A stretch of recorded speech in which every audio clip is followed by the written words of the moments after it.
Good evening, friends. Welcome back to another journey through time. Tonight, we'll drift into the marble halls of ancient Rome, into a world of whispers and shadows, where opulence and cruelty walked hand in hand. Go ahead and dim your lights, settle under your blanket, and let the weight of the day fall away. We're going to step back nearly 2,000 years to a palace that glittered like a jewel on the Palatine Hill, where Emperor Gaius Julius Caesar Augustus Germanicus, better known as Caligula, ruled with a fist wrapped in silk and madness. If this calm journey helps you unwind, tap like and subscribe only if it feels right.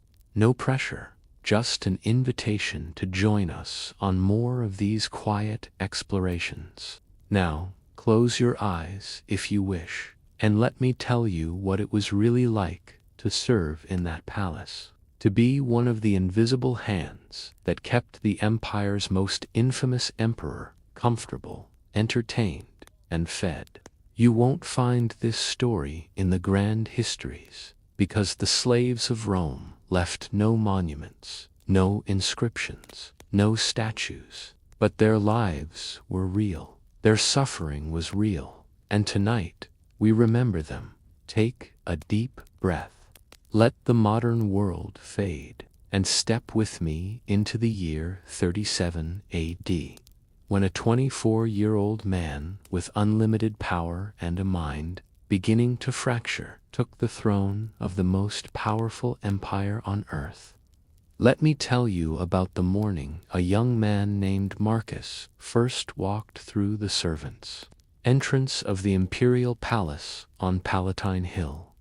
The sun hadn't yet burned away the mist rising from the Tiber River, and Rome was still half asleep, but inside those walls, the palace was already alive with movement. Marcus was 17, freshly purchased from a slave market in the Forum Boarium, and he'd spent the previous night in a holding cell beneath the palace, listening to the groans of the building settling and the distant sound of someone crying.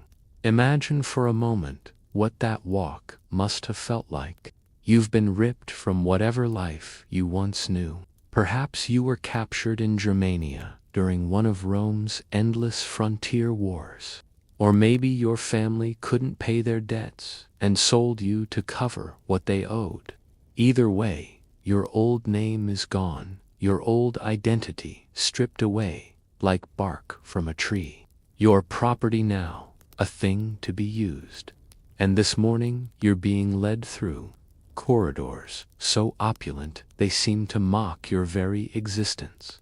The floors under Marcus's bare feet were polished marble, smooth and cool, veined with purple and gold.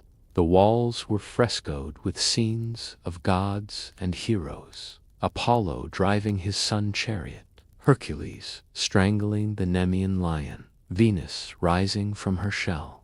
The colors were so vivid they seemed wet, as if someone had just finished painting them moments before. Every 20 paces stood another column of Egyptian granite or green porphyry, each one probably costing more than a freedman could earn in 10 lifetimes. The air smelled of incense, frankincense from Arabia, myrrh from Somalia, delicate and cloying at once, mixing with the mineral scent of the marble and the faint undertone of humanity that no amount of perfume could quite mask.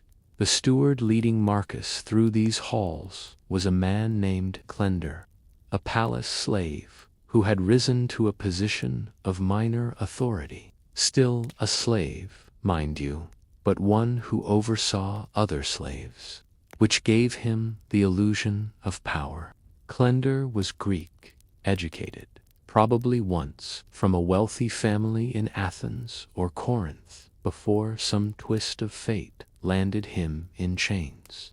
He spoke in a low, measured tone, like someone giving directions through a minefield. Walk behind me, never beside me. Eyes down unless you are directly addressed by someone of rank. In the kitchens, you'll work the fires, stoking, cleaning, hauling wood and coal. The head cook is called Rufus, and he has a temper like boiling oil, so do exactly what he says the first time. The emperor has particular preferences. You'll learn them. Some through instruction, some through watching others fail. That last sentence hung in the air like smoke. Watching others fail. What did that mean? Marcus would learn soon enough. They descended a stone stairway, leaving the opulent upper floors behind, and suddenly the palace revealed its hidden anatomy.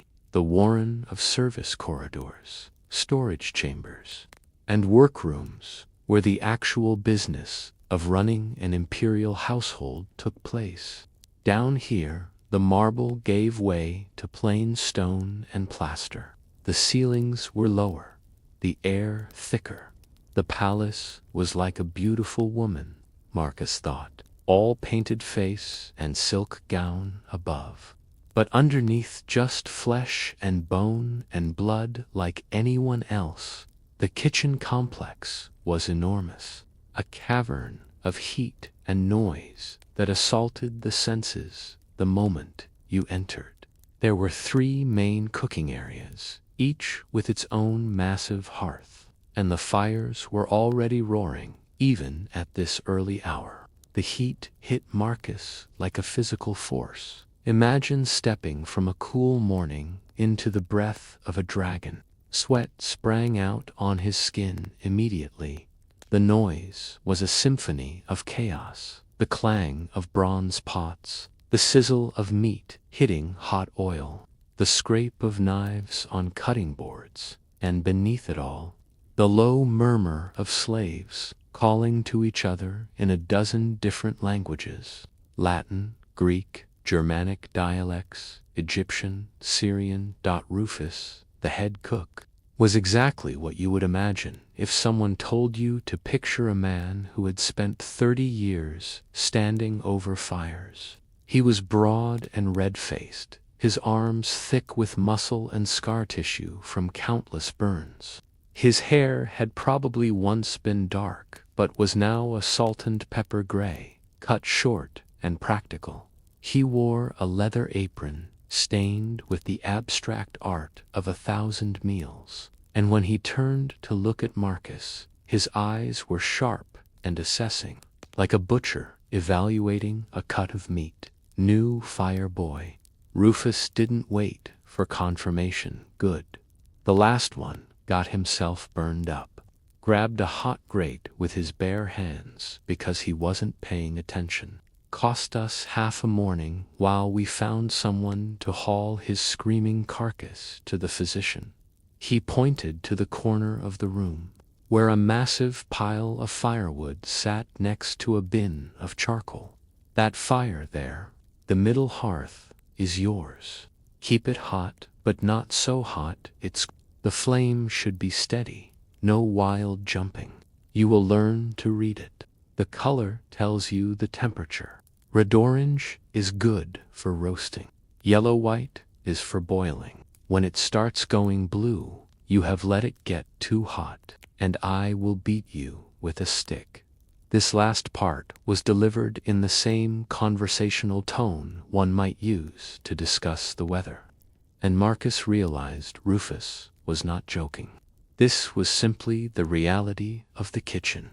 How will I know what temperature? Marcus began, but Rufus cut him off with a wave of his hand. You will learn, or you will burn, or you will be beaten. Probably all 3. Now, get to work. The emperor breaks his fast in 2 hours, and if his eggs are not perfect, he will have someone executed. Last week, it was a baker whose bread had too much salt. The week before, a wine steward who served Falernian at the wrong temperature. So you see, boy, your fire matters. Your fire could mean life or death. And there it was, stated plainly, the insane calculus of life in Caligula's palace, the temperature of fire, the salt content of bread, the chill of wine.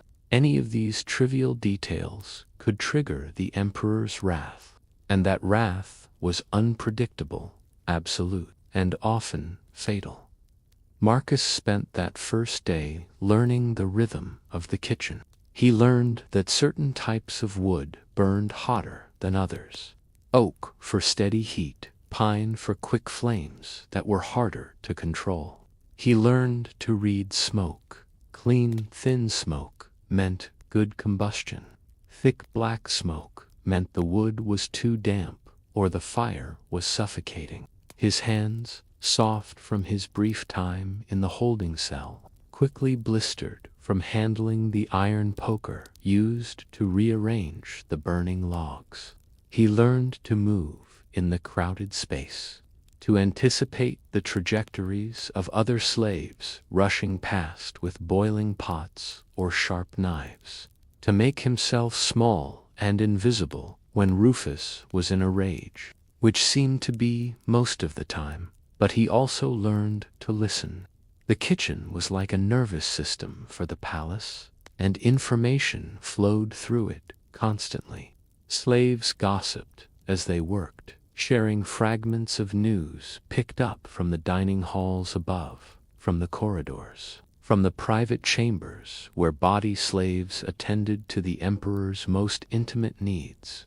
And what Marcus heard that first day chilled him more than the heat of the fires warmed him. He heard that the emperor ordered engineers to build a bridge across the bay at Baiae, just so he could ride his horse across it wearing Alexander's breastplate, spending a fortune that could have fed a province for a year, just for his vanity.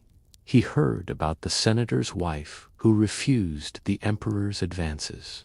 He had her husband killed, took her for himself for one night, then had her exiled the next morning because he found her boring.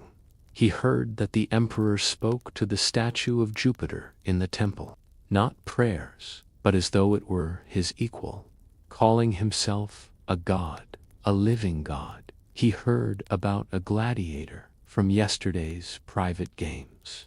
The emperor liked how he fought, invited him to dinner, and then had him killed between courses for entertainment. The blood got on one of the dining couches. The fragments swirled around Marcus like leaves in the wind, each one a small horror, and together they painted a picture of the man they all served, Caligula. And even thinking the nickname felt dangerous because the emperor hated it. This diminutive name that meant little boot from his childhood when he had worn tiny military sandals in his father's army camps. His official name was Gaius, but everyone still called him Caligula behind closed doors. In whispers, he had been emperor for less than 6 months. Before that, he had been Tiberius's heir, raised in an atmosphere of paranoia and plots. Tiberius, the previous emperor, had been a bitter, suspicious old man by the end, retreating to his villa on Capri and ruling through fear and informants. When he died, or was possibly smothered with a pillow, depending on which rumors you believed, Rome had welcomed young Caligula with genuine joy. Finally, a young, vigorous emperor, the son of the beloved general Germanicus, the great-grandson of Augustus himself. The first few months had been promising.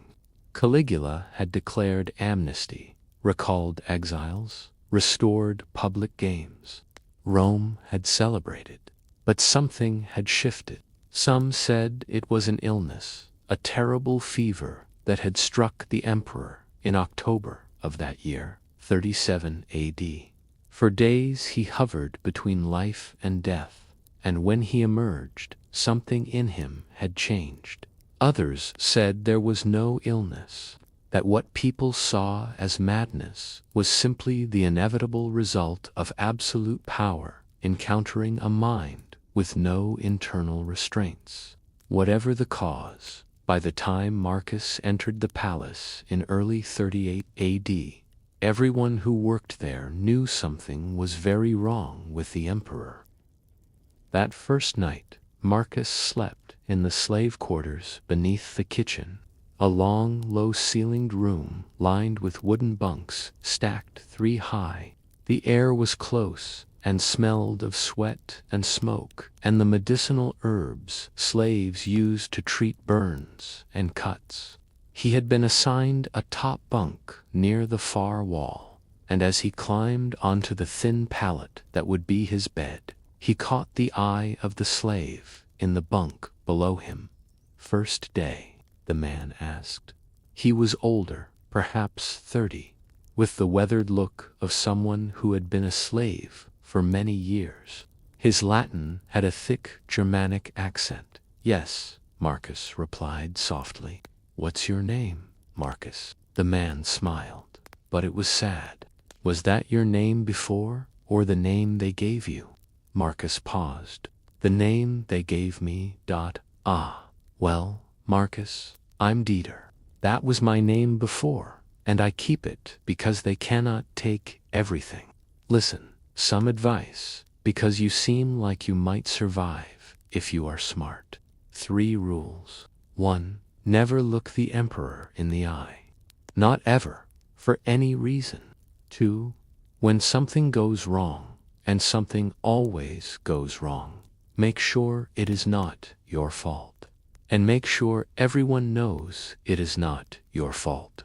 3. Never volunteer for anything. Never ask questions. Never show initiative. Be invisible. Be a part of the furniture. The ones who try to stand out, who try to be clever, useful, or noticed are the ones who end up in the worst places." "What are the worst places?" Marcus asked, though part of him did not want to know. Dieter's smile vanished entirely. "You will learn.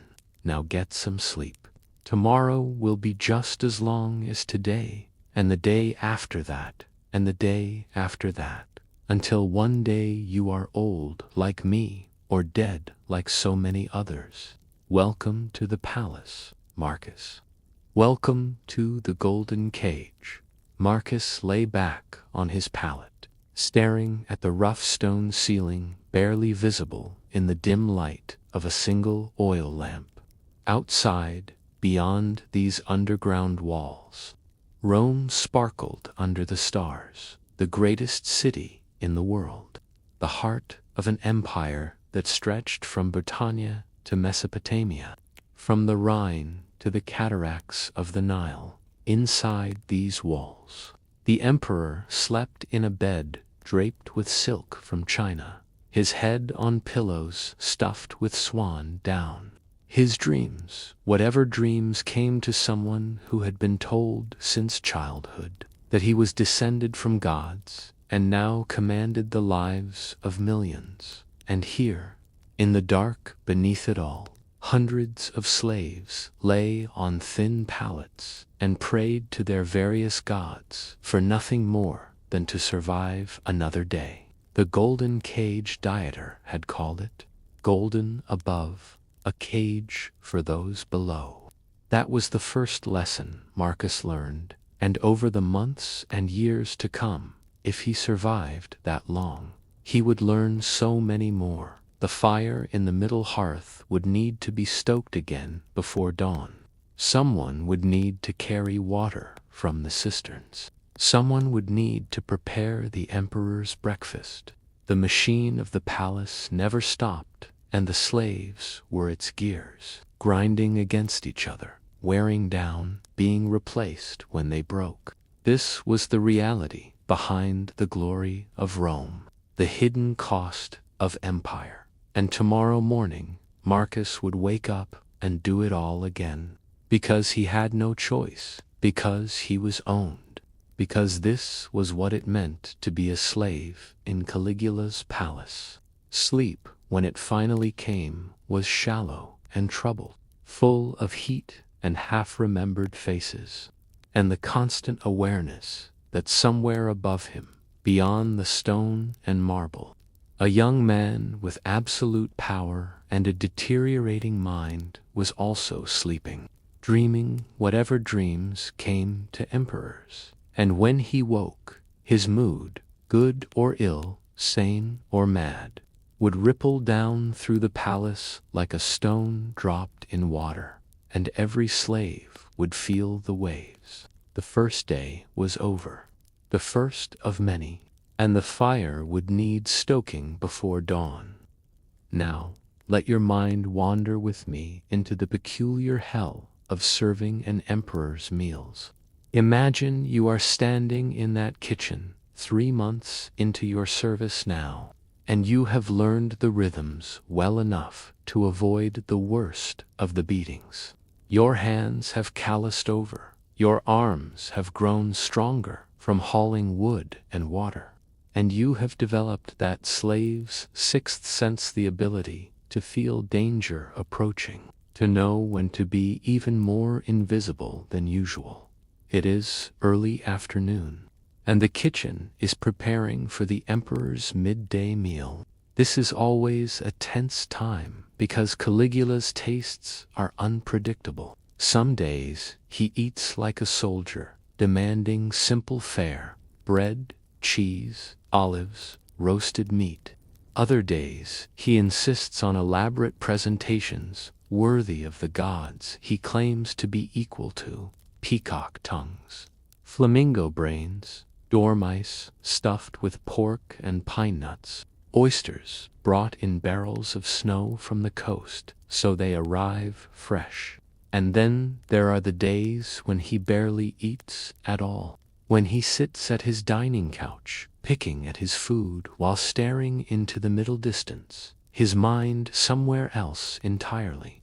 Somewhere the slave's whisper might be called madness, but which no one dares name aloud. Today, word has come down from the dining steward that the emperor is entertaining. There will be 6 guests, senators, important men with important names, and Caligula wants to impress them, or perhaps frighten them. With this emperor, those two impulses often blur together into something unsettling. Rufus is in rare form, shouting orders in 3 languages, his face even redder than usual from the heat and stress. The dormice need to be basted again. Where is the garum sauce? Not that one. The one infused with rose petals. Marcus, the coals under the pork. They are dying. Get them hotter. If that meat is not perfectly done, I will have your skin for a drum. You move quickly, adding fresh charcoal, working the bellows until the fire roars back to life. The pork suspended above it is a massive haunch, dripping fat that sizzles and pops when it hits the coals. The smell is incredible, rich and savory. Mixed with the herbs Rufus has rubbed into the meat, rosemary and sage, and something else Marcus cannot quite identify. His stomach growls, even though he knows better than to think about eating any of this food. The slaves eat differently: scraps and leavings, porridge and stale bread. The parts of the animal the wealthy consider beneath them. There is a commotion at the entrance to the kitchen, and everyone's movements become even more precise, more careful. 2 Praetorian guards have appeared, their armor gleaming, their faces expressionless. Between them walks a figure that makes everyone's breath catch. Menester, one of the emperor's favorite freedmen, a former actor who now serves as a cultural advisor and companion to Caligula. Nestor is beautiful in an unsettling way, with features so perfect they seem carved rather than born. And there are rumors about the nature of his relationship with the emperor that no one speaks openly, but everyone knows. The emperor wishes to see the preparation of his meal. He is in a curious mood today. He wants to observe the work. The kitchen goes absolutely silent. In the 3 months Marcus has been here, the emperor has never come to the kitchens. Why would he? Emperors do not concern themselves with the mechanics of how their food appears before them. But today is different. Rufus bows deeply, his face a mask of controlled panic. We are honored by the emperor's interest. Everything is being prepared to his exacting standards. He will be here in moments. Ensure your slaves are presentable. The guards withdraw, a Nestor gliding after them like a swan, and the moment they are gone, Rufus explodes into action. You heard him. Everyone clean yourselves. Wipe your faces. Straighten your tunics. You get out of sight. The emperor does not want to see damaged goods. Marcus, you stay at your fire, but for the love of all the gods, stand up straight and do not look at him directly. The next few minutes are a blur of frantic activity disguised as calm preparation. Slaves wash their faces and hands at the stone basin in the corner. The floor is quickly swept. Someone lights extra lamps to make the space brighter, more presentable. And then, like a sudden change in air pressure before a storm, everyone can feel his approach. Caligula enters the kitchen with an entourage, guards, advisors, a senator or two who have apparently been brought along for this impromptu tour. The emperor himself is 26 years old now, tall and lean, with the physical grace of someone trained from childhood in military exercises. He is handsome in his way, though his face has a quality that is hard to define, something mobile and unstable, as if his expressions do not quite match the emotions behind them. He wears a purple-bordered toga, slightly disheveled, and his feet are bare. This last detail strikes Marcus as somehow more unsettling than anything else. The most powerful man in the world walking into a working kitchen with bare feet. So this is where the magic happens. The hidden heart of the palace. Tell me, cook, what is your name? Rufus bows so low his forehead nearly touches his knees. Rufus, divine Caesar. Rufus, a good, solid Roman name. How long have you run these kitchens? 15 years, divine Caesar. Since the reign of Tiberius, that miserable old spider on Capri, he ate sparingly, did he not? Simple tastes, dull tastes. But I am not dull, am I, Rufus? No, divine Caesar. Your tastes are refined beyond measure.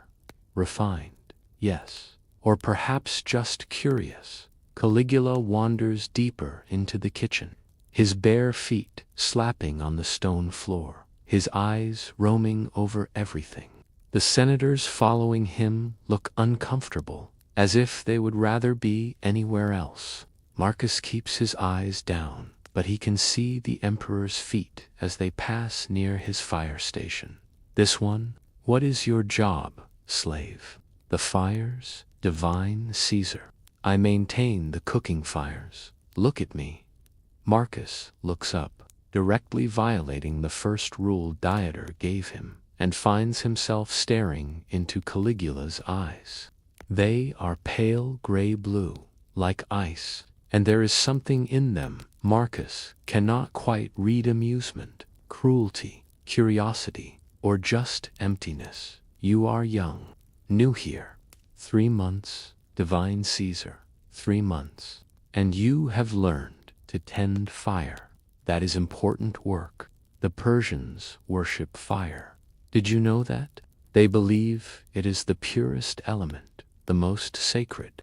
When I conquer Persian, I will surpass even Alexandri will burn their fire temples, and show them that Roman fire burns hotter than Persian fire. What do you think of that? The divine Caesar's fire will surely burn brightest. Caligula stares at him for a long moment, and then suddenly laughs, a high, delighted sound. Oh, well said. Well said, you see? Even the slaves understand. Roman supremacy in all things, even flames. I like this one. What is your name? Marcus, divine Caesar. Marcus, a good name, a general's name. But you are no general, are you? You are a slave who feeds wood to fires so that I can eat dormice. Do you ever eat dormice, Marcus? No, divine Caesar, no. Of course not. You eat what? Porridge, scraps. Yes, divine Caesar. Fascinating. The hierarchy of consumption. I should write a treatise on it, or perhaps have someone write it for me. I am too busy being a god. Carry on with your fires, Marcus. Burn bright, but not too bright. There is only room for one sun in Rome, and I am it. He sweeps away, his entourage following, and within moments the kitchen is empty of anyone important. The slaves collectively exhale, and Rufus rounds on Marcus immediately, his voice a harsh whisper. What did I tell you? Invisible. And you stood there chatting with him like you are old friends at the baths. He commanded me to look at him, to answer him. What was I supposed to do? Rufus opens his mouth, then closes it, then opens it again. You are right.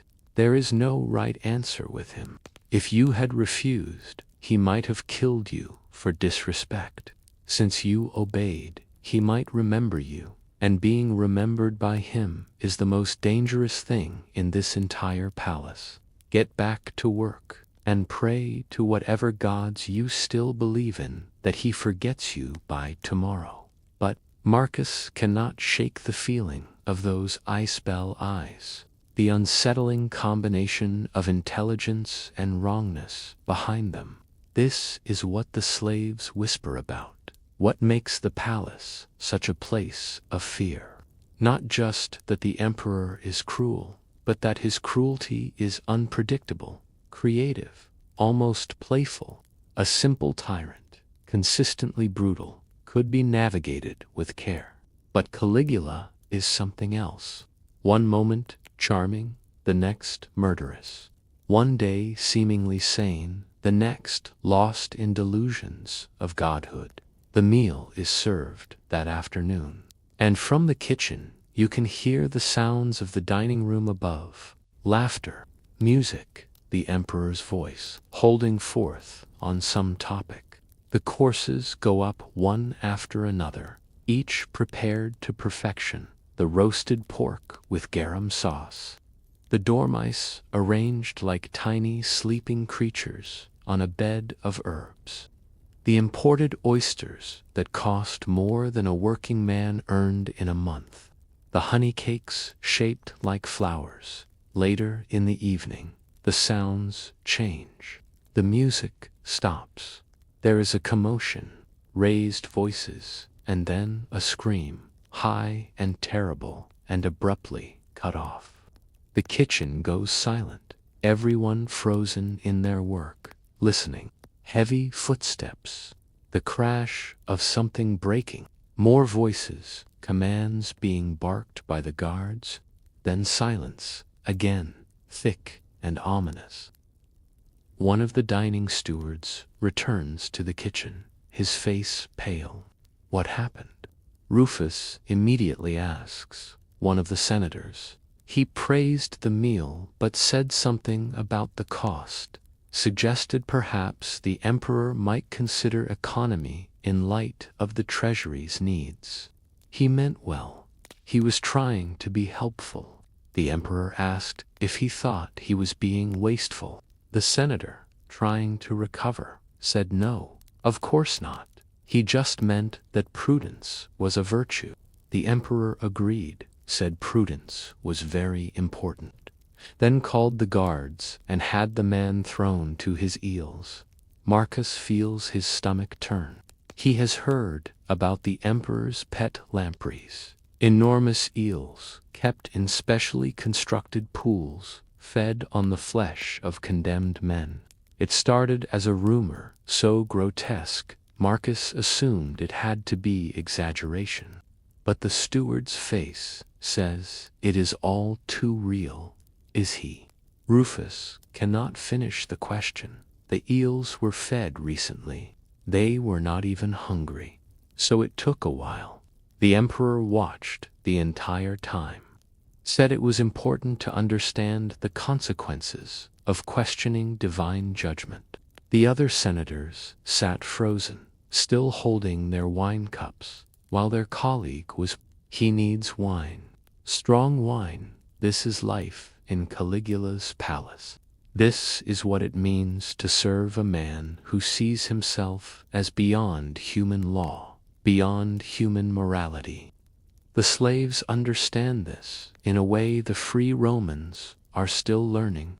When you are property, you already know that human life has a price, that some lives are valued less than others. The free citizens of Rome are only now discovering that their citizenship, family names, and wealth do not protect them from an emperor who has decided he is a god. Back in the slave quarters, Marcus lies awake, listening to the quiet breathing of the other slaves around him. Dieter, in the bunk below, must sense he is still awake because he speaks softly toward the ceiling. "You met him today?" "Yes." "How did he seem?" "Like a person, but not quite. Like something wearing the shape of a person. That is as good a description as any. I have been here for 8 years. I was here when he first became emperor, when people still had hope. He seemed normal then, or normal enough, charming, even generous. He gave bonuses to the Praetorian Guard, held games for the people, made speeches about following the example of Augustus. And then, the illness. Marcus prompts. Maybe. Or maybe the illness just gave him permission to stop pretending. When you have absolute power and no one can tell you no, what are you? What do you become? He can order any man killed, and it happens. He can take any woman he wants. He can spend a fortune on a whim. He declares himself a god, and everyone has to nod and agree. How does a human mind handle that? Maybe it does not. Maybe it breaks. How do we survive it? Marcus asks, hearing the desperation in his own voice. By being beneath his notice. By being nothing. A slave has one advantage over a senator. We are already at the bottom. We cannot fall any farther. The senators, generals, wealthy merchants, all have things to lose. So he can play with them, test them, destroy them for entertainment. But we are already destroyed. So we endure, Marcus. We tend our fires, we cook our meals, we wash our floors, and we pray that tomorrow he forgets we exist. It is not comforting, but it is honest, and honesty is a rare commodity in a palace built on deception and fear. Marcus closes his eyes and tries to sleep, but all he can see are those ice bell eyes and that unsettling smile. And all he can hear is the echo of a senator's scream and the whispered certainty that this is only the beginning, that the emperor's appetites for cruelty, worship, and novelty are just starting to assert themselves. The dormice in their sauce, the pork with its perfect seasoning, the oysters brought in snow, all of it prepared by hands that could be the next fed to eels, or crucified or thrown from the Tarpeian rock, or any of the dozens of creative deaths the emperor has already shown he can conceive and order without hesitation. This is what it means to be a slave in Caligula's palace. Your work must be perfect, your presence invisible, and your life is as disposable as the wood you feed to the flames. Sleep eventually comes, restless and thin, and tomorrow the fires will need tending again. The emperor will need feeding again, and the great machine of the palace will grind on, powered by hands that have no choice but to push, to work, to survive one more day in the golden cage where glory and horror sleep in the same bed. As we drift deeper into this story, let me tell you about the networks of information that ran through Caligula's palace-like veins through a body. If you've been listening closely, relaxing into the rhythm of this narrative, you might have noticed how often slaves are the ones who know what's really happening. There's a reason for that. When you're invisible, you see everything. When no one thinks you matter, they forget to guard their words around you. In a place where knowing the emperor's mood could mean the difference between life and death, information was more valuable than gold.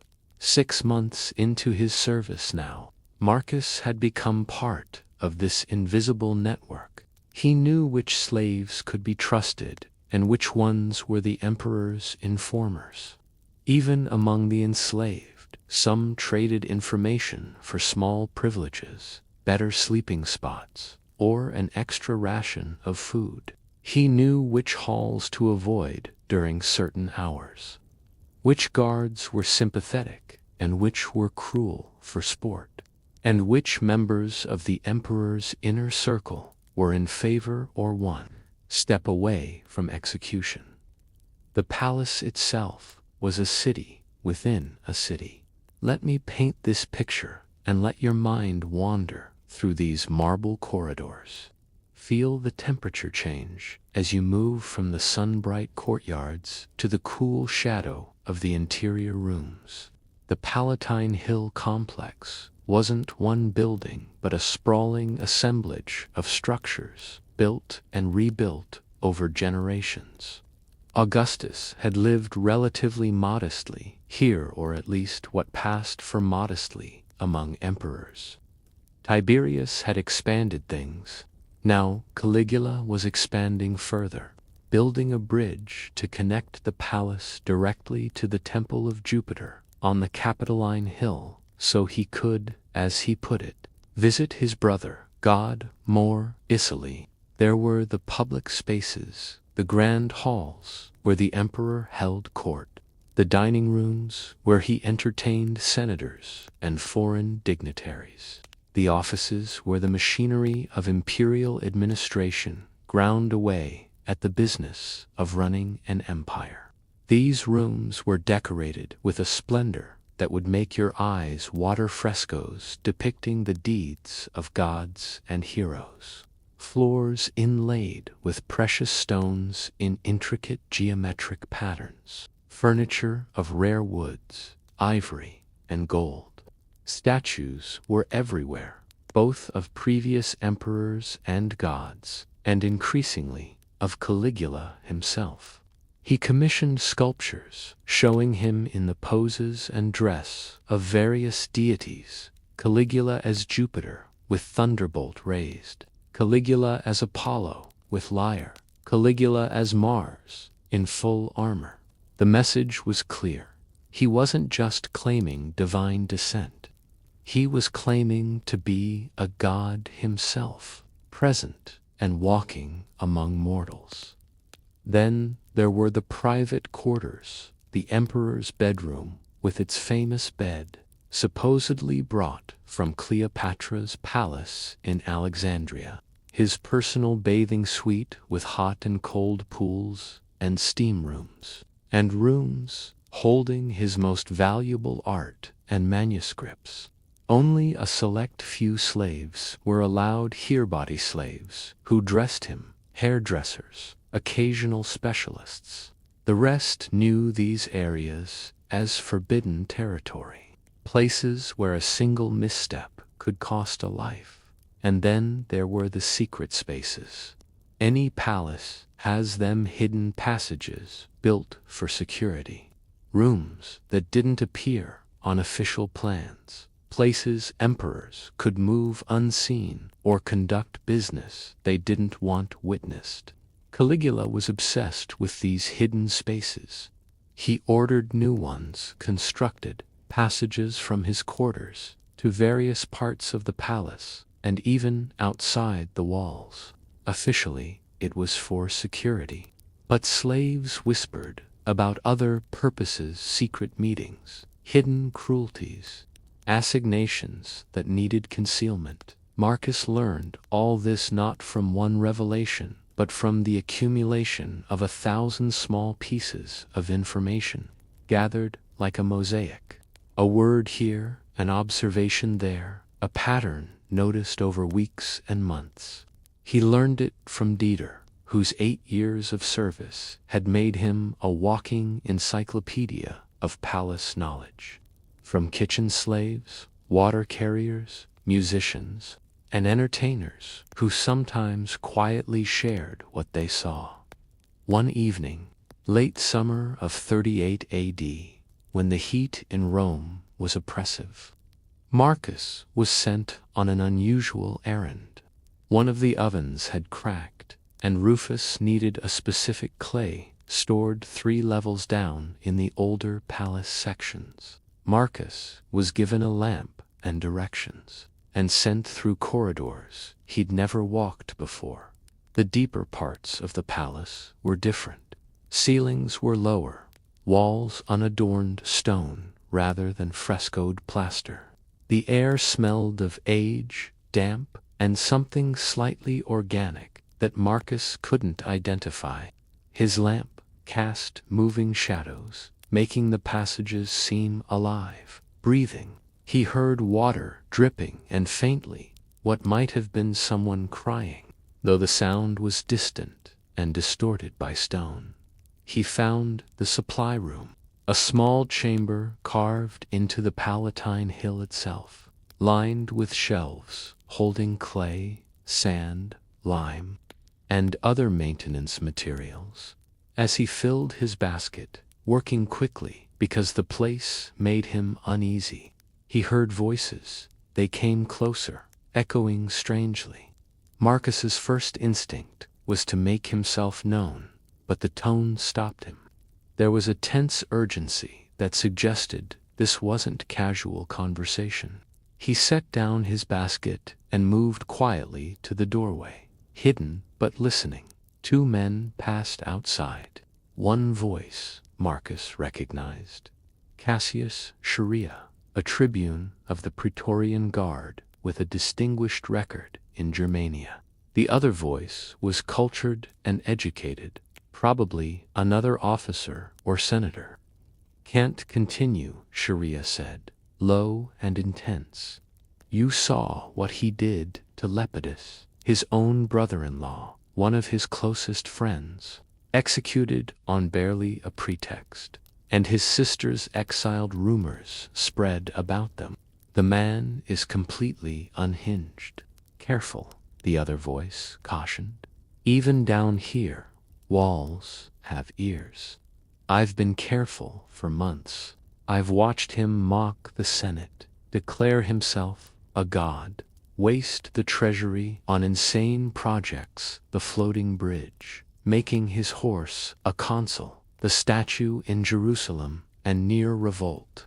How many more need to die before we act? Act how? He's surrounded by guards at all times. He trusts no one except his freedmen and a handful of favorites, and even they aren't safe.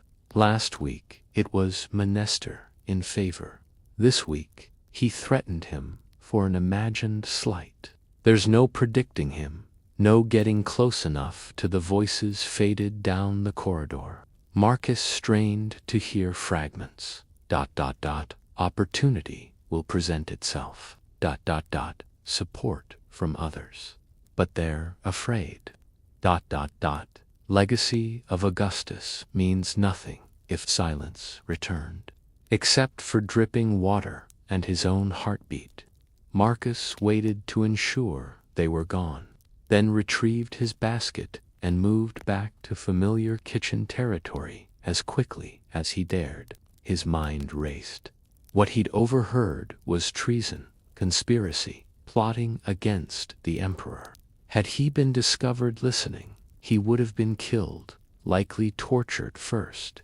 Yet now he carried the dangerous knowledge like hot coal, burning but impossible to set down. In the kitchen, Rufus didn't even look up, just barked at him to hurry. The familiar heat and noise were almost comforting after the cold, quiet corridors below. Marcus returned to his fires, hands shaking slightly. That night, he debated telling Dieter what he'd heard. The older slave was a friend or as much of one as survival allowed. Ultimately, he decided it was safer shared. If something happened to him, at least someone else would know people were planning. What? Revolution? Assassination? Regime change? In the darkness, Marcus whispered everything to Dieter, the voices, the words, the tense urgency. Dieter was quiet for a long time. Finally, he spoke softly. Sharia, not surprised. The emperor humiliates him regularly, mocks his voice, questions his manhood in front of others. For a soldier with his pride and record, it must be unbearable. Will they try something? Marcus asked. Maybe, eventually. Not the first conspiracy. Others were discovered and crushed. The emperor sees plots everywhere, some real, many imagined. His paranoia causes more enemies, which feeds his paranoia. At some point, someone will succeed. When? Could be days, could be years, could be never.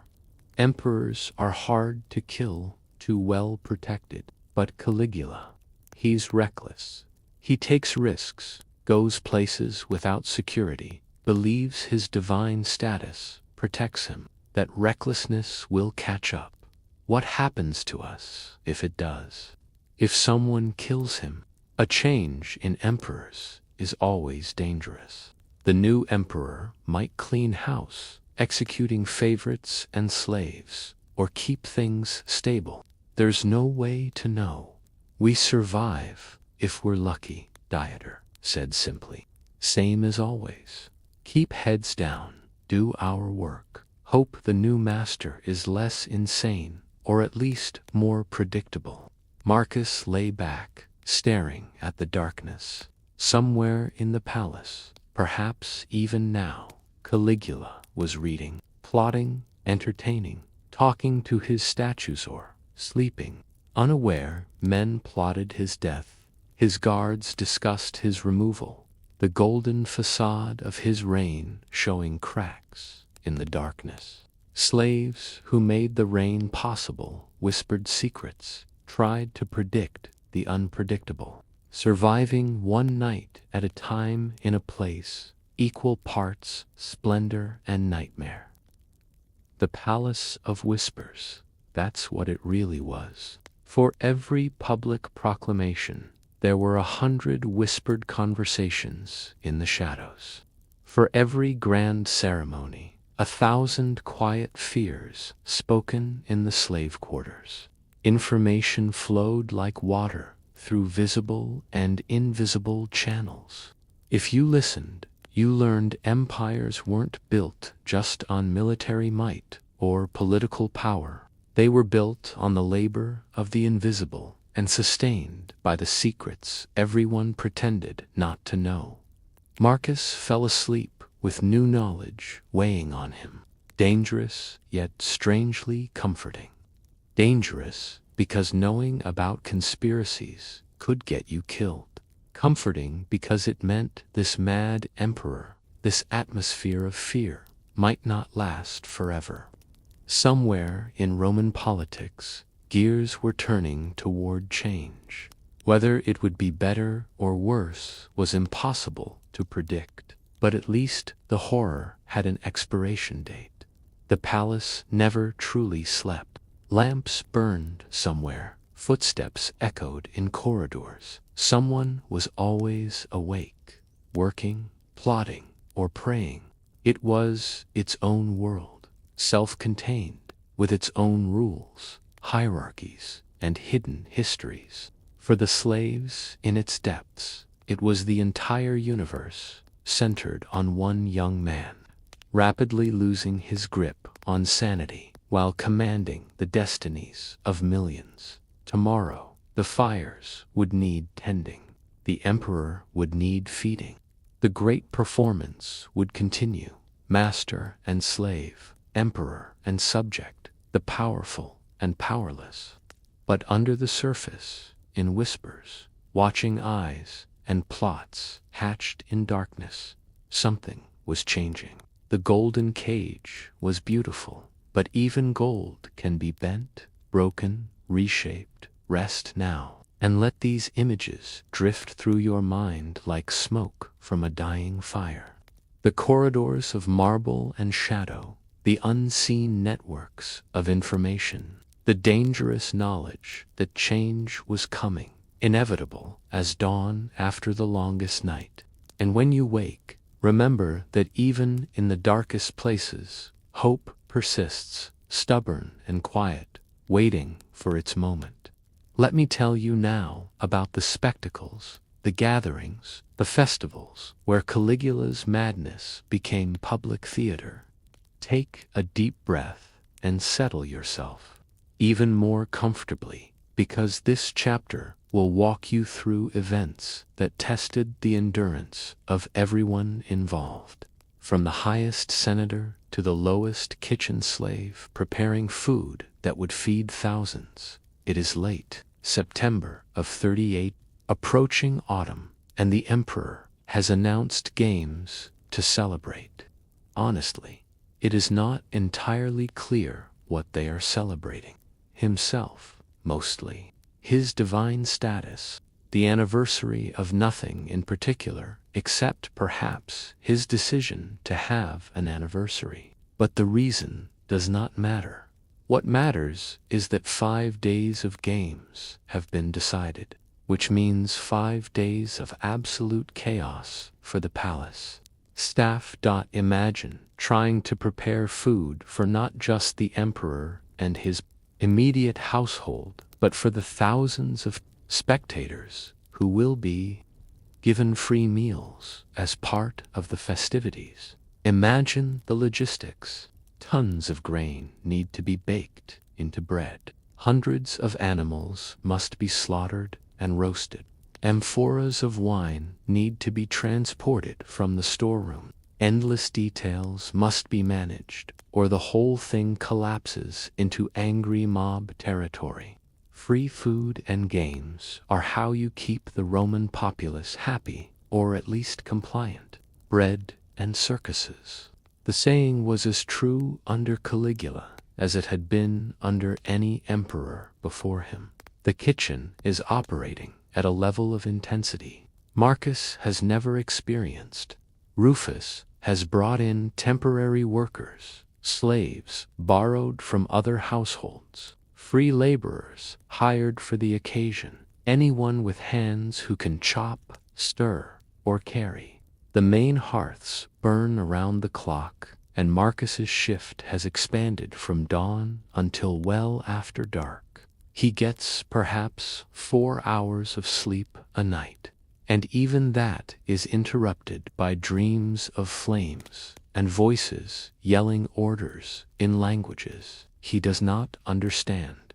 If the preparation is exhausting, the events themselves are spectacular in ways both magnificent and horrifying. On the first day, Marcus is assigned to help carry food to one of the imperial viewing platforms at the Circus Maximus, where the chariot races are held. This is a privilege of sorts, leaving the kitchens and seeing something of the events, but it is also terrifying because it means being visible in the crowd.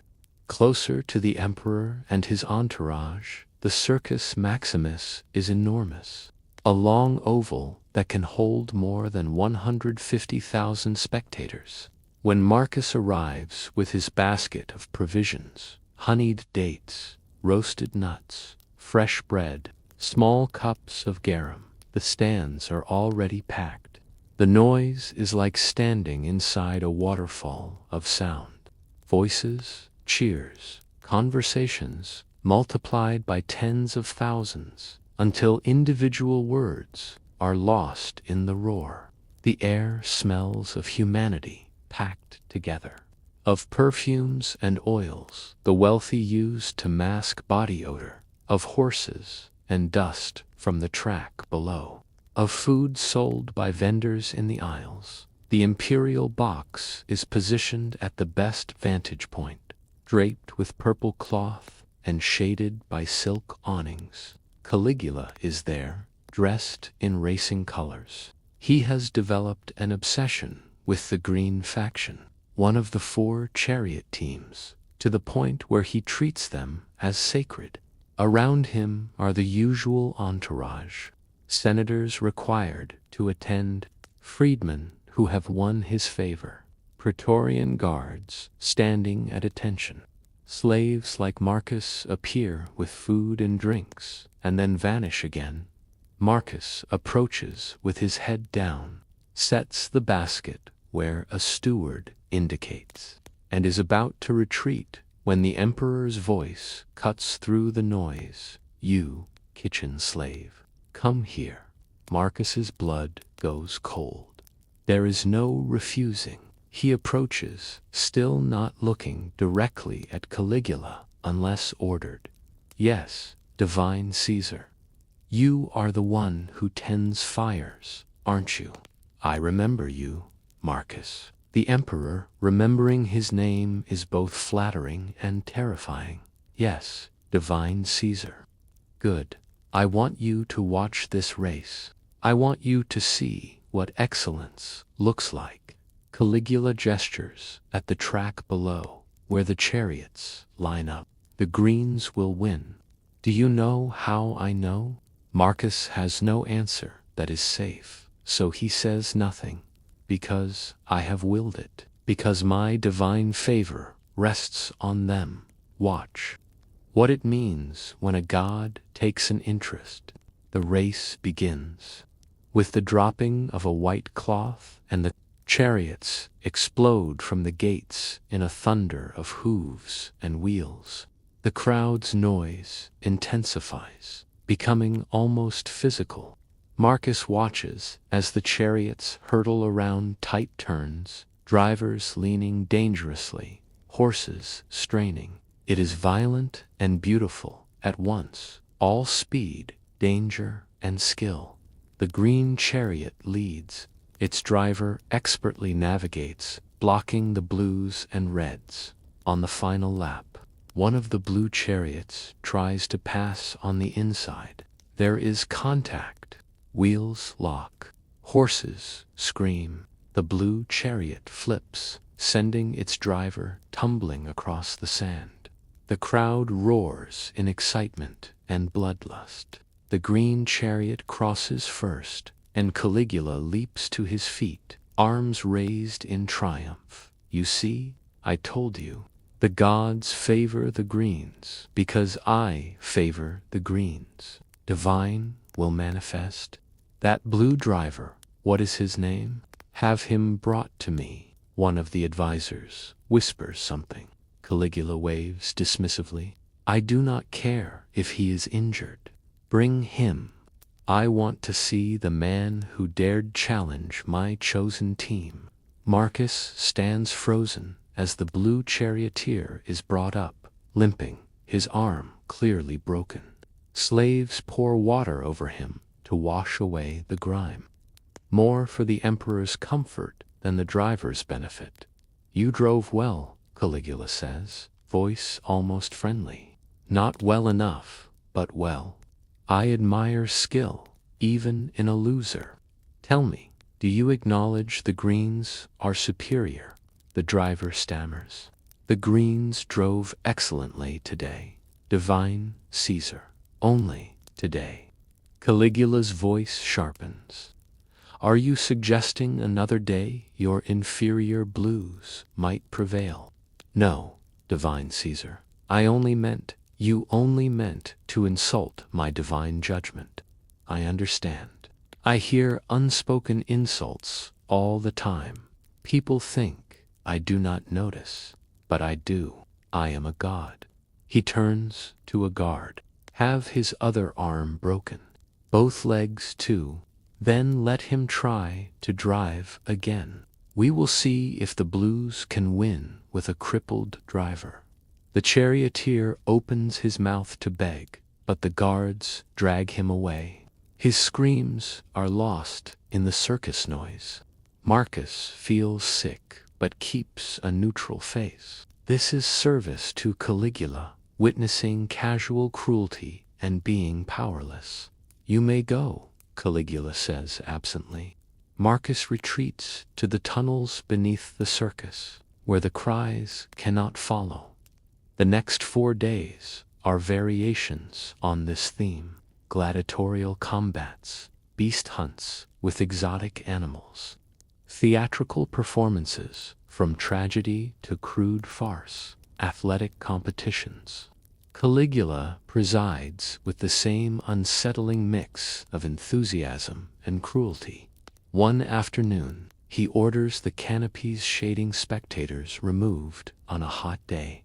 When people try to leave, he closes the exits. Everyone will stay.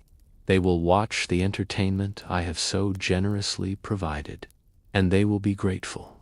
Some spectators die of heat exhaustion, but no one dares complain.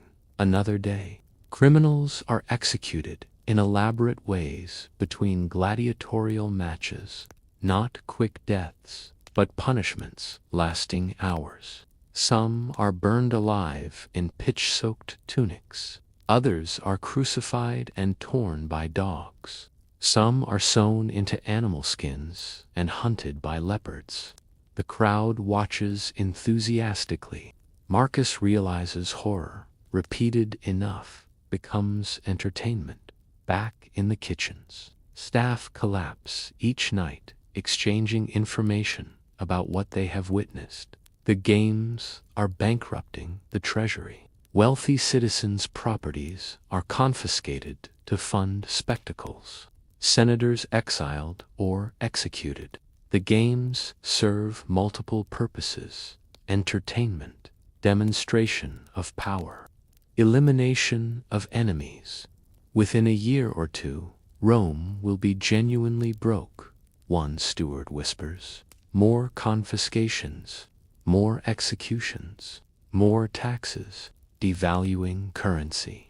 It never ends well, someone responds. On the final night, there is a grand banquet for a few hundred of the emperor's closest circle. Marcus serves platters in a room lit by hundreds of oil lamps, walls shining with frescoes. Guests recline on couches. Courses come in elaborate succession: dormice in honey, ostrich brains, peacock tongues, boar's head with apple, roasted swans with feathers restored, desserts shaped like miniature buildings set on fire. Culinary excess reaches absurd levels, proving no limit to the emperor's command or pleasure. Marcus hears fragments of conversation. Lavish praise, desperate flattery. Guests are afraid, competing to show devotion. At the center, Caligula reclines, picking at food, talking constantly, manic energy rising. He describes future buildings, impossible projects, and military expeditions. I am not just a man. I am a god, and gods do not accept limits. A moment of silence, then enthusiastic applause. Marcus sees the fear, exhaustion, and desperate calculation behind it. The banquet lasts nearly until dawn. Marcus climbs into his bunk, exhausted, thinking of the casual cruelty, obscene waste, and the performance of power and divinity. How long can this continue? Not forever. Conspiracies, financial strain, and whispered dissent are building toward a crisis that may destroy the emperor, Rome, or both. Tonight, or rather this morning, Marcus sleeps dreamlessly. Somewhere above, Caligula sleeps too, perhaps dreaming of godhood and conquest. The palace holds its breath, waiting for what madness tomorrow will bring. The festivals of excess have ended, but their echoes linger. In the empty treasury, in the memories of those who witnessed horrors, in the slow accumulation of reasons why someone someday will decide Rome would be better off with a different emperor. Until then, the slaves will clean, wash, bank fires, and prepare for the next day. They endure, persist, survive when they can, and die when they must, rarely choosing their fate. Rest now. Let these images fade like smoke and drift toward sleep, knowing that even the longest night eventually gives way to dawn. Now we come to the darker spaces. Friends, the places where no public watched, where history left only whispers and accusations written by enemies after the emperor's death. But those whispers contain truths. Power unchecked always finds its way to cruelty, and privacy is where masks come off. Let your breathing slow, sink deeper into rest, and I will tell you about the private world of Caligula's palace, where the performance of imperial dignity gave way to something raw and more frightening. It is winter now, approaching the end of 38 AD and moving into 39. Rome is cold and wet, the kind of damp cold that seeps into stone buildings and makes everyone miserable.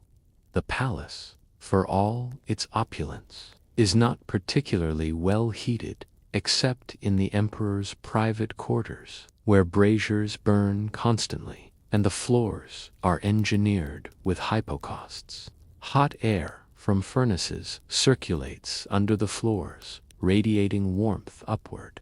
The slaves who tend these systems work in cramped, hot spaces beneath the palace, feeding fires they cannot enjoy.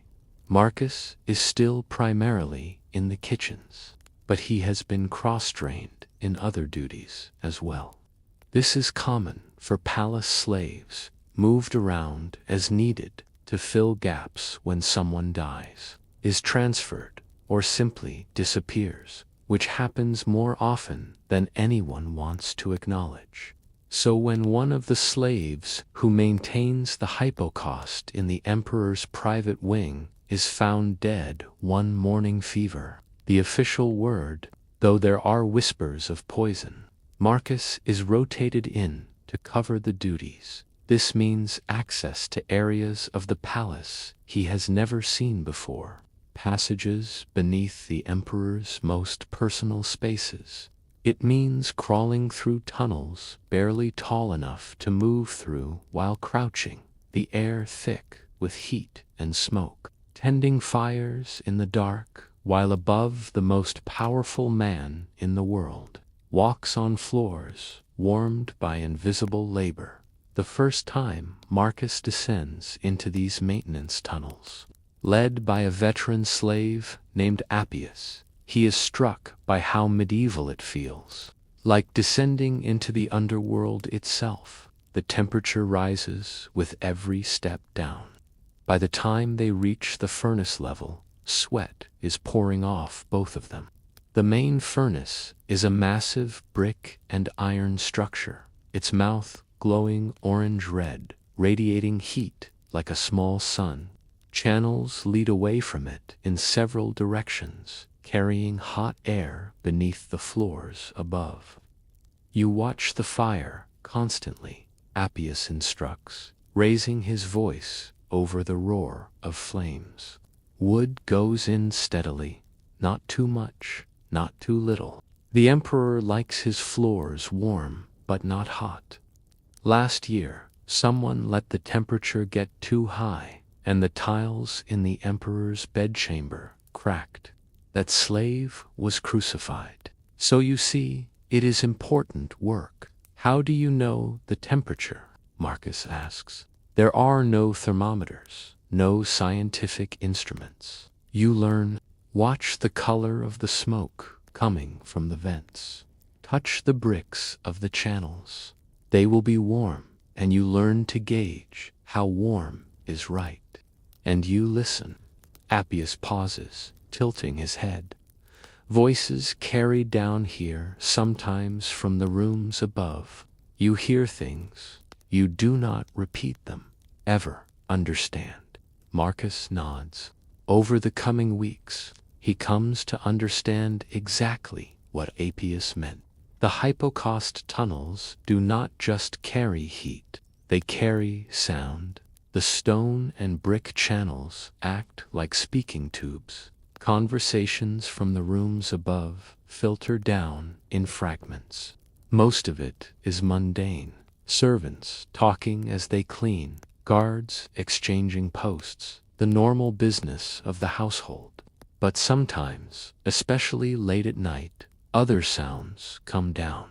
Screaming, not always terror, though there is that too. Sometimes it is pleasure, pain, the boundary between them blurred. The emperor's nocturnal activities are conducted behind closed doors, but they are not silent, and the hypocaust carries their echoes down to the slaves laboring in the dark.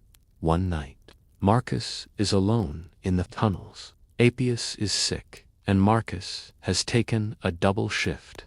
He hears something that freezes him in place. It starts as laughter, high and wild, clearly the emperor's voice. Then other voices, younger, pleading. Then sounds Marcus's mind refuses to interpret. It goes on for hours. Marcus stays hunched by the furnace, feeding wood with mechanical precision, trying not to listen, but unable to block it out. At one point, a scream, sharp and final, then silence, worse than the sounds before. Marcus's hands shake as he adds another log. He prays to gods he is not sure. He believes in that dawn will come quickly. When his shift ends and he emerges from the tunnels, the palace is quiet in that dead hour before dawn. He makes his way back to the slave quarters, but instead of going to his bunk, he finds himself in the small courtyard where slaves breathe air that does not smell of smoke and sweat. Dieter is there, sitting on the stone edge of a fountain, staring at nothing.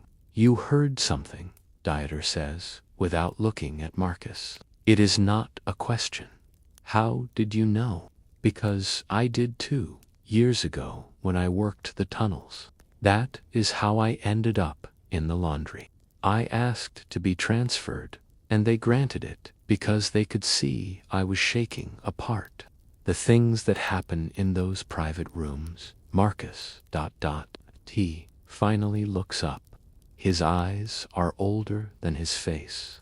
There are stories that will be told after he is dead. Stories about his sisters, about children, about acts so obscene they have no names in polite society. Some will be exaggerations. Enemies love inventing horrors about tyrants. But some will be true, and we are the ones who know which is which, because we hear and see things. We are the witnesses history will never call on. Marcus sits beside him, grateful for the cold night air after hours of heat. Why doesn't anyone stop him? Who? The Senate. They are too afraid. He has already executed several of them. The Praetorian Guard. They protect him, and he pays them well to ignore what they see. His family.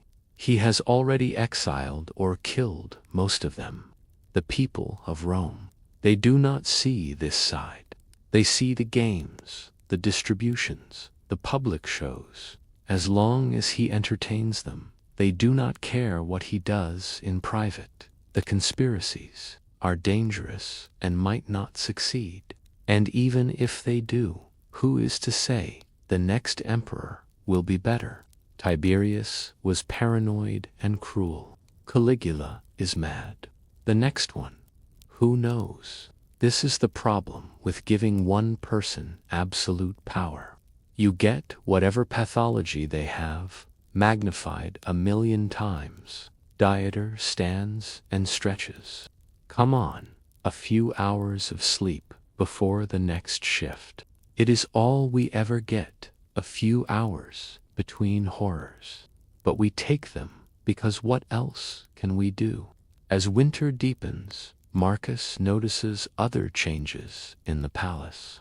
The emperor has become obsessed with security, convinced conspiracies surround him. New guards appear, handpicked by Caligula from outside Rome, men loyal only to him. Trusted slaves are suddenly arrested and disappear. Suspicion settles over everything. Everyone is cautious about what they say and where they say it. There are more executions now, both public and private.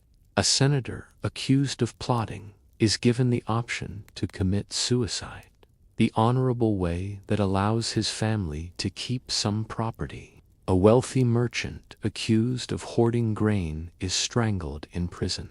3 noble sisters are charged with adultery, forced into prostitution before exile. The palace slaves hear about it sometimes before it happens. There is a rhythm now, a predictable pattern.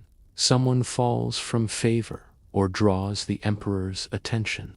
Accusations are manufactured or grievances magnified. Quick trial or no trial. Execution or exile. Property confiscated. Governance through terror and asset seizure. One afternoon, Marcus is in the storerooms when he overhears 2 secretaries. They do not see him. They speak with casual frankness. The problem is, he is running out of wealthy targets. The next wave will be harder. New taxes, prostitutes, marriage, litigation, basically taxing every aspect of Roman life. The people won't stand for it. They will if he keeps them distracted. More games, more distributions. Another set of spectacles is coming, even bigger than the last. With what money? A pause. I do not know. Maybe a profitable war. Or maybe he will keep squeezing until something breaks. They move away. Marcus is left knowing the empire's finances are worse than he thought. The emperor spends money Rome does not have, funded through seizures and taxes that breed resentment, alienating the people who might keep him in power. It cannot last. Even Marcus sees it. Something has to give. The emperor's behavior, the system supporting him, or both in a catastrophic collapse. The only question is when, how, and who survives. That night, back in the kitchen fires, Marcus watches the flames and thinks about burning. Fire consumes. You can control it if you are careful. Feed it too much, and it escapes control. It burns through its fuel too quickly, consuming things you did not mean to burn. Caligula is fire, Marcus thinks, burning bright, uncontrolled, consuming Rome's wealth, its patience, its people. Like any fire that burns too hot, he will eventually run out of fuel. The question is, how much is destroyed before the flames die out? Rufus comes on his evening rounds, inspecting preparations for tomorrow's meals. He pauses by Marcus. You have been moved around a lot lately. Kitchens, hypocausts, storerooms. They must think you are reliable. or expendable, Marcus replies, immediately regretting it. That kind of dark humor can be dangerous, Rufus snorts. In this palace, everyone is expendable, except the emperor, and maybe not even him. Keep your head down, boy. Interesting times usually means bloody times. He moves on. The kitchen settles into evening rhythm, preparing the late meal, cleaning, banking fires to keep them alive but controlled. Routine and ritual, mechanical motions that keep an empire fed even while its head goes mad. Somewhere above, in warm private chambers heated by Marcus's unseen labor, the emperor does whatever emperors do with their power and slowly disintegrating minds. Down here, below, the machinery of service grinds on, powered by slaves who have learned survival means not seeing, not hearing, not remembering what happens in the dark. Sleep comes hard after hypocaust shifts. The heat stays soaked into bones. Dreams are troubled by echoes of sounds you wish you could unhear, but sleep comes. Morning follows night, as inevitably as fire follows spark. Tomorrow will bring more work, dangers, small horrors, and occasional human kindness. Life in Caligula's palace is a mixture of the terrible and mundane, extraordinary and banal. Survive it, and you cannot explain it to people who were not there. How do you explain heating floors where an emperor walked, feeding fires while hearing screams above, surviving by being small and silent, ignored by history? You do not explain. You survive, one shift at a time, until freedom or death. In Rome, under Caligula, the odds of either are never good, but never zero. Hope persists, stubborn as embers, waiting for wind that will either blow them out or fan them into flame. Rest now. Let these dark tales fade into sleep, and trust that dawn will come. Even the longest night eventually breaks. Let me bring you now to the final chapter of our journey, where the threads we have been following finally come together in violence and change, and the peculiar mixture of relief and fear that comes when a tyrant falls. We are moving into 41 AD, 3.5 years since Marcus first walked through the palace doors, and everything is coming to a head like a fever about to break. The emperor is 38 years old, so young to have done so much damage. The madness that started as quirks and eccentricities has blossomed into full psychosis. He has stopped pretending to consult the Senate.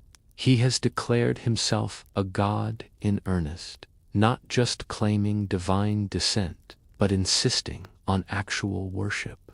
Temples have been rededicated to him. Statues of him replace statues of Jupiter in prominent locations. He even ordered a statue set up in the temple in Jerusalem, bringing the Jewish population to the brink of revolt. Only the intervention of his advisors and the exercise of the governor, tasked with executing the order, prevented outright war. The palace reflects the emperor's deteriorating state. The atmosphere is paranoid and tense. Guards watch guards, slaves inform on slaves. Everyone is suspect, and no one is safe. In the past few months, Caligula has ordered the execution of his own uncle, several senators, and even some of the Praetorian guards, when their loyalty seemed questionable. No position, relationship, or past service grants immunity from his suspicion and wrath. Marcus has survived by being exactly what Dieter told him to be: invisible. He has become very good at it. He knows how to move through the palace without being noticed, how to do his work perfectly without drawing attention. how to sense danger and make himself scarce. He is not sure if this is skill or just luck, but either way, he is still alive when many are not. It is January 24th, 41 AD. Marcus will remember this date for the rest of his life, because it is the day everything changes. The morning starts normally enough, or at least what passes for normal in Caligula's palace. The emperor is hosting games, theatrical performances at a temporary venue on the Palatine Hill. He has planned this for weeks, obsessing over details, changing his mind constantly. The palace staff has prepared accordingly, and Marcus is assigned to help with food service for the emperor's box. The performances go on through the morning and into early afternoon. Caligula is in a strange mood, by turns animated and distracted, laughing too loudly at some things and sitting in stony silence at others. Slaves and freedmen who know him well sense something off, a kind of manic energy, even more unstable than usual. Around midday. During a break, the emperor announces he will have lunch in his private quarters. This is unusual. Typically, he would stay for the entire program. The entourage begins to form, but Caligula waves most of them away. Just a small group. I want quiet. Marcus, along with several other slaves, retreats to the kitchens to help prepare this impromptu lunch. But as he works, he notices unusual activity in the corridors. Guards move with purpose. Conversations stop when anyone approaches. The air has a quality like electricity before lightning strikes. Then it happens. The sound comes first, shouts, the clash of metal, struggles echoing through the stone corridors. Marcus freezes, a platter of food in his hands, looking toward Rufus for guidance. The head cook's face has gone pale. Get away from the entrances, he hisses. Everyone against the back wall. Now, they huddle, pressed against the far wall, as the sounds of violence continue. It seems to go on forever, but probably lasts only minutes. Then footsteps, running feet, getting closer. Several slaves gasp or whimper. The footsteps pass the kitchen entrance without stopping, heading deeper into the palace. Then silence. Terrible, absolute silence, somehow more frightening than the noise. They wait. No one speaks. Fires continue to burn. Food cooks, forgotten.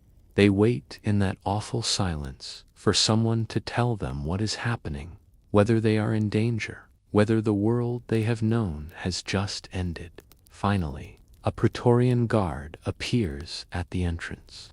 His face is spattered with blood, his breathing heavy. He looks at the slaves with an expression Marcus cannot read. The emperor is dead, he says flatly. Killed by members of his own guard. Stay here. Do not leave until told otherwise. He disappears, and the kitchen erupts in whispers. Dead, the emperor. Killed, it seems impossible. Emperors do not just die. Except, apparently, they do, because it has happened. It is real, the impossible thing everyone whispered about. Over the next hours, fragments of information filtered down to the slave quarters. The assassination was led by Cassius Chaerea, the same tribune Marcus overheard months ago talking about conspiracy in the deep tunnels. He had gotten close to the emperor during the transition between the theater and the palace in an underground passage and struck him down with the help of several other guards. The emperor died quickly, 30 stab wounds, they say, though the exact count is unclear. But it had not stopped there. In the chaos following the assassination, Some guards went to the emperor's residence and killed his wife Caesonia and smashed their infant daughter's head against a wall. Marcus is physically sick when he hears this. Whatever you think of Caligula, his wife and baby were innocent, but in the logic of Roman succession, they were loose ends, potential focuses for loyalty or revenge, and so they were eliminated. The palace is in lockdown. No one enters or leaves until the situation stabilizes. The question everyone asks is, what happens now? Who becomes emperor? How bloody will the succession be? The Praetorian Guard has an answer. They have found Claudius Caligula's uncle, hiding behind a curtain, terrified of being killed. They declare him emperor. Claudius, the bookish, limping, unlikely heir, is now ruler of Rome. For the slaves, this opens a terrifying question. What happens to the household of a murdered emperor? Will Claudius execute everyone associated with the previous reign? Will there be reprisals, investigations, forced testimonies? No one knows. Not knowing is its own torture. They are kept in the slave quarters for 2 days. Food and water are brought by guards who say nothing, answer no questions. Rumors circulate wildly. The Senate will restore the Republic. Civil war is coming. The army is marching on Rome. Claudius has been killed by another conspiracy. Most of it is probably false, but with no reliable information. Fear fills the vacuum. On the 3rd day, palace officials come to address the slaves. The new emperor understands that the household staff was not responsible for the previous emperor's actions. Most will be retained in service, some reassigned.